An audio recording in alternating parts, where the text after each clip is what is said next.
Hello guys, welcome back to our YouTube channel. This is Samoon. I am Chansle. तो guys, कैसे हैं आप सब लोग?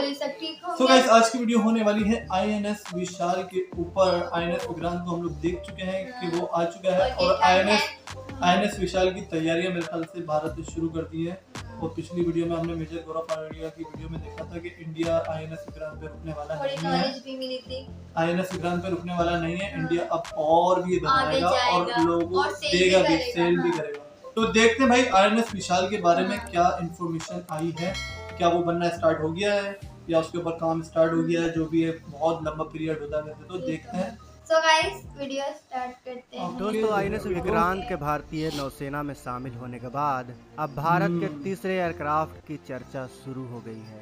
2 सितंबर को देश में बना पहला स्वदेशी युद्धपोत आईएनएस विक्रांत नेवी में शामिल हो गया, जिसे मिलकर भारत के पास 2 एयरक्राफ्ट कैरियर आईएनएस विक्रांत और आईएनएस विक्रमादित्य हो गए। लेकिन हिंद महासागर में चीन की नेवी के बढ़ते और बढ़ते एयरक्राफ्ट कैरियर की बढ़ती संख्या से निपटने के लिए नौसेना के पास तीसरा एयरक्राफ्ट कैरियर का होना काफी। इसलिए आज की इस वीडियो में हम भारत के तीसरे आईएनएस विशाल की बात करेंगे। साथ ही यह भी बताएंगे कि क्या भारत के आईएनएस विशाल के बाद कोई और एयरक्राफ्ट कैरियर बनाया जाएगा। अगर आप भारत के भविष्य के एयरक्राफ्ट कैरियर आईएनएस विशाल के बारे में जानना चाहते हैं तो वीडियो के आखिर तक बने रहें।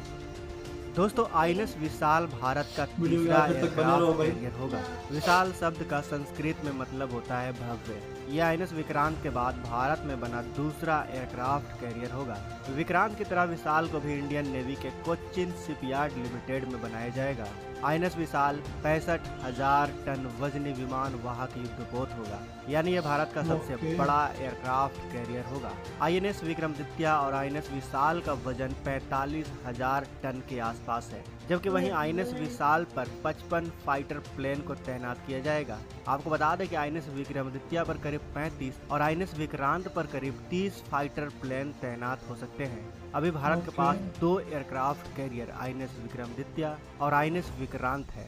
2 सितंबर को नेवी में शामिल आईएनएस विक्रांत देश में बना पहला और सबसे बड़ा एयरक्राफ्ट कैरियर है। वहीं आईएनएस विक्रमादित्य को रूसी प्लेटफॉर्म से तैयार किया गया है। दोस्तों, आपको बता दें कि भारत को समुद्री सीमा की सुरक्षा के लिए एयरक्राफ्ट कैरियर की सबसे ज्यादा जरूरत है। हाल ही के वर्षों में भारत के आसपास के समुद्री इलाकों में, खास तौर पर हिंद महासागर में चीन की घुसपैठ बढ़ती जा रही है। आपने कई बार न्यूज और अखबार में तो पढ़ा ही होगा।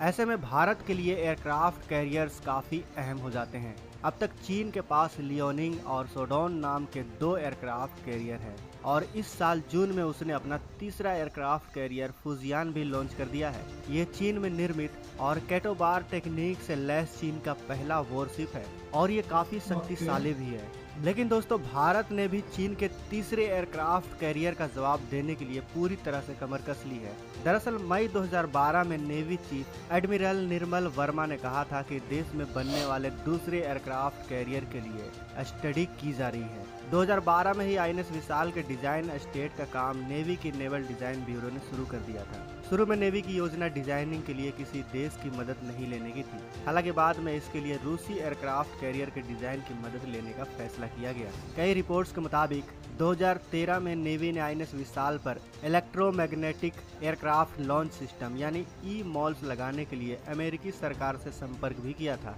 2015 में अमेरिका के राष्ट्रपति ने कहा था कि वो भारत को ई-मॉल्स और अन्य टेक्नोलॉजी बेचने के लिए तैयार है। 2015 में ही आईएनएस विशाल के डिजाइन के लिए नेवी ने 4 देशों ब्रिटेन, फ्रांस, अमेरिका और रूस की डिफेंस कंपनियों से संपर्क भी किया था। नेवी ने इन कंपनियों से वॉरशिप की टेक्निक और लागत से जुड़ी जानकारी मांगी थी। अगस्त 2015 में भारत और अमेरिका ने आईएनएस विशाल की डिजाइनिंग और डेवलपमेंट के लिए एक ज्वाइंट वर्किंग ग्रुप बनाया। अक्टूबर 2017 में राष्ट्रपति डोनाल्ड ट्रंप ने आईएनएस विशाल के लिए ई-मल्स से जुड़ी टेक्नोलॉजी भारत को देने की मंजूरी दे दी। दिसंबर 2018 में नेवी चीफ सुनील लांबा ने कहा था कि आईएनएस विशाल की योजना पर काम आगे बढ़ गया है और जहाज का निर्माण अगले 3 सालों में शुरू होने की संभावना है। अप्रैल 2021 में नेवी ने फैसला किया कि वो अब आईएनएस विक्रमादित्य को रिप्लेस करने के लिए आईएनएस विशाल को लाएगी। नवंबर 2021 में नेवी ने आईएनएस विशाल के डिजाइन में थोड़ा बदलाव किया। आईएनएस विशाल को अनमैन्ड और मैन्ड दोनों एयरक्राफ्ट की लैंडिंग का डिजाइन तैयार करने और वर्तमान वजन 65,000 टन को थोड़ा घटाने पर विचार किया गया। लेकिन आपको याद होगा कि पहले INS विशाल को एक न्यूक्लियर पावर सुपर कैरियर बनाने का प्लान था, लेकिन साइज घटाने से कैरियर का वजन, लागत और इसे बनाने में लगने वाला समय भी घटा। अप्रैल 2022 में भारत हेवी इलेक्ट्रिकल्स लिमिटेड यानी BHEL ने INS विशाल में इलेक्ट्रिकल सिस्टम के सिलसिले में जनरल इलेक्ट्रिक के मालिकाना हक वाली ब्रिटिश और फ्रेंच कंपनी GE पावर के साथ बातचीत किया, लेकिन फिर किन्हीं कारणों से INS विशाल के प्रोजेक्ट को रोक दिया गया। लेकिन दोस्तों एक बात तो साफ है कि INS विशाल भारत में मौजूद पहले के दोनों एयरक्राफ्ट कैरियर से काफ़ी ज़्यादा एडवांस और काफ़ी ज़्यादा अलग होगा। आइए अब हम INS विशाल के खूबियों और उसके ताकत के बारे में भी जान लेते हैं। INS विशाल में लड़ाकू विमान की लॉन्चिंग और लैंडिंग के लिए कैटोबर लॉन्च सिस्टम का इस्तेमाल किया जाएगा। वहीं विक्रांत और विक्रमादित्य में लड़ाकू विमान की लॉन्चिंग और लैंडिंग के लिए कैटोबर लॉन्च सिस्टम का इस्तेमाल नहीं किया गया है। किसी भी एयरक्राफ्ट कैरियर का रनवे आम एयरपोर्ट के रनवे के मुकाबले काफ़ी छोटा होता है, इसलिए वॉरशिप से फाइटर जेट के टेक ऑफ के लिए दो तरह के डेक बनाए जाते हैं, एक स्की जंप और दूसरा कैटापुल्ट। स्की जंप के बारे में अगर हम बात करें तो आपने देखा होगा कि विक्रमादित्य हो या विक्रांत, उसका डेक आगे थोड़ा उठा होता है। ये करीब 12 से 14 डिग्री उठा होता है। दरअसल रनवे का यह उठान छोटे रनवे से लड़ाकू विमान को ऊपर की ओर उड़ने के लिए मदद करता है। इस तरह से छोटे रनवे को उड़ान भरने को स्की जंप टेक ऑफ कहते हैं। इस सिस्टम को सटोबार यानी short take off but arrested recovery system भी कहा जाता है। इस टेक्निक से विमान उड़ तो सकते हैं, लेकिन ज्यादा भारी और भारी भरकम हथियारों से लैस विमानों को उड़ाया नहीं जा सकता। अब हम कैटापुल्ट टेक ऑफ के बारे में जान लेते हैं। सपाट डेक पर फाइटर जेट का take off catapult take off कहा जाता है। इसमें लड़ाकू विमान को जहाज से टेक ऑफ के लिए कैटापुल्ट यानी गुलेल जैसी टेक्निक का इस्तेमाल करके पुश किया जाता है। मतलब इस टेक्निक से प्लेन को एक गुलेल जैसे सिस्टम के जरिए लॉन्च के लिए जरूरी एनर्जी दी जाती है। इसे कैटाबोर यानी catapult assisted take off but arrested recovery system भी कहा जाता है। कैटापुल्ट टेक ऑफ का इस्तेमाल ज्यादातर अमेरिकी वॉरशिप में होता है, लेकिन इसी सिस्टम का इस्तेमाल INS विशाल में भी किया जाएगा, जिसके लिए भारत ने एयरक्राफ्ट लॉन्च सिस्टम यानी EMLS तकनीक अमेरिका से खरीदी है। लेकिन अब सवाल यह है कि यह एयरक्राफ्ट कैरियर भारत की शान बढ़ाने भारतीय नेवी में कब तक आएगा। दोस्तों INS विशाल की चर्चा करीब एक दशक पहले शुरू हुई थी। शुरू में इसके 2020 तक नेवी में शामिल होने की उम्मीद थी, लेकिन कई कारणों से यह प्रोजेक्ट शुरू ही नहीं हो पाया। 2018 में नेवी ने इसका निर्माण कार्य 2021 तक शुरू होने की बात भी कही थी, लेकिन अब बताया जा रहा है कि INS विशाल 2030 तक भारतीय नौसेना में शामिल किए जाने की उम्मीद है।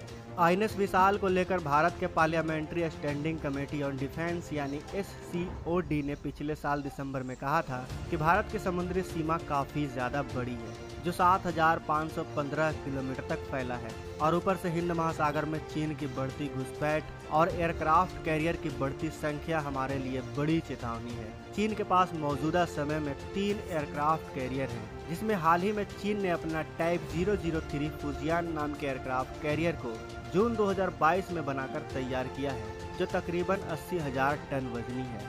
वहीं दूसरी तरफ चीन 2027 तक अपना type 004 nuclear powered aircraft carrier को भी तैयार कर लेगा, जो तकरीबन 1,10,000 टन वजनी होगा, जिस पर J-20, J-31 जैसे 70 से 100 लड़ाकू विमान को तैनात किया जाएगा। और ऐसे में भारत के 2 एयरक्राफ्ट कैरियर भारत की समुद्री सीमा की रक्षा करने के लिए काफी नहीं होंगे।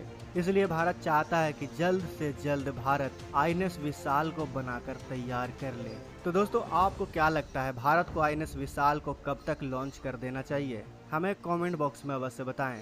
वीडियो अच्छी लगी हो तो वीडियो को लाइक और अपने दोस्तों के साथ शेयर जरूर करें। अगर आप हमारे चैनल पर नए हैं और आपने अभी तक इस चैनल को सब्सक्राइब नहीं किया है तो इस चैनल को सब्सक्राइब करें, साथ ही बगल में जो बेल आइकन का बटन है उस पर ऑल पे भी। तो भाई इन्फॉर्मेशन दी यार इन्होंने काफी, मतलब इन्होंने बताया कि हम तो समझ रहे थे कि INS विशाल के ऊपर काम स्टार्ट होगा, मगर वो तो काफी टाइम पहले INS विक्रांत के साथ ही मेरे ख्याल से शायद स्टार्ट हो गया था, क्योंकि इन्होंने बोला कि इसके 2020 में कंप्लीट होने की जो है उम्मीद थी, मगर काम ही फिर इसका स्टार्ट नहीं हुआ। अब इसकी उम्मीद है कि 2030 तक जो है स्टार्ट हो जाए, क्योंकि अब 2022 तो है। अब स्टार्ट काम अगर होता है तो फिर जो है 8 साल तो लगेंगे मेरे ख्याल से, क्योंकि इसमें भी खुद बनाने में कमेंट्स मैंने पढ़े थे कि 8 साल लगे इसको बनाने में INS विक्रांत को। और मतलब मैं इसके अंदर जो जो है इसके जो वो बता रहे थे कि इसके अंदर क्या क्या अपना टेक्नोलॉजी का इजाफा होगा INS विक्रांत के ये अंदर थोड़ा क्या था। अलग टाइप का बनेगा है ना ये। हाँ इसके अंदर यानी कि जाहिर सी बात है ना, अपडेट तो होती है ना हर चीज में। अब आप कोई पहले चीज बना रहे हो तो फिर उसके अंदर आप और कुछ हाँ वही। और जैसे उन्होंने बताया कि उसके अंदर 30 एयरक्राफ्ट आ सकते हैं INS विक्रांत के अंदर। इसके अंदर मेरे ख्याल से 45 बोले ना, 45 मेरे ख्याल से 45 जो है लड़ाकू विमान जो है आ सकते हैं। और दूसरी चीज ये कि इन्होंने वो रनअप वाला भी बताया कि जो है कि मैं यही देख रहा था वो रनअप वो रनवे रनअप बोल रहा हूँ, रनवे वो जो है उठा हुआ है। वो उठा हुआ यूं करके यूं उड़ जाएगा। हाँ तो वो बताया ना कि वो कम जगह है ना, ताकि उसको प्लेन को उड़ने में आसानी हो, वरना कहाँ ऐसा होगा। तो थोड़ी उन्होंने ज्यादा वो ऊंचा रखा है ना, इसलिए रखा ना ताकि वो कम रास्ते में थोड़ा जो है इसको पिक मिल जाए, फिर वो उड़ जाए। वरना तो थोड़ा लंबा चलता है फिर उसके बाद उड़ाना शुरू करते हैं। तो वो मैं देख रहा था INS विक्रांत में, मैं नोट कर रहा था ये ऊपर जा रहा है और हर एयरक्राफ्ट में ऐसे ही है। तो भाई काफी अच्छी इन्फॉर्मेशन मिली। अब देखते हैं INS विशाल का काम कब स्टार्ट होता है। मेरे लिए कब एंड होता है, कब एंड होगा वो तो पता नहीं, अभी स्टार्ट हो जाए वही बहुत है। स्टार्ट हो जाएगा तो एंड एक ना एक दिन हो ही जाएगा। बाकी ये है और कोई इसके हवाले से अपडेट मेरे ख्याल से अभी इन्होंने इसके अंदर यही बताया कि अभी तक काम स्टार्ट दोबारा से हुआ नहीं है। बाकी इसके बाद काम काफी टाइम से चल रहा है, ये अभी हमें पता लगा, वरना हम समझ रहे थे कि अब इसको बनाने का इंडियन गवर्नमेंट जो है सोचेगी या फिर कोई प्लान बनाएगी कैसा बनाना क्या बनाना, मगर इसका सारे नक्शा वक्शा सब चीजें बन चुकी हैं, बस इसके ऊपर काम स्टार्ट होना है। तो देखते हैं कब काम स्टार्ट होगा इसका। काफी अच्छी इन्फॉर्मेटिव वीडियो थी। तो गाइस आपको वीडियो ये बस मेरे जो ना आगे पीछे बोलती है हाँ सही तो है, ये तो है सही है, तो मैं यही कहूंगी तुम गलत थोड़ी ना कह दो, तुम परफेक्ट कर दो। ये भी सही है। तो गाइस आपको वीडियो कैसी लगी प्लीज बताइएगा। अगर हमारे चैनल पे न्यू हो तो लाइक शेयर एंड सब्सक्राइब कर देगा। हमें इंस्टाग्राम पर फॉलो करना मत भूलिएगा। मिलते हैं नेक्स्ट वीडियो में, बाय बाय। Bye bye.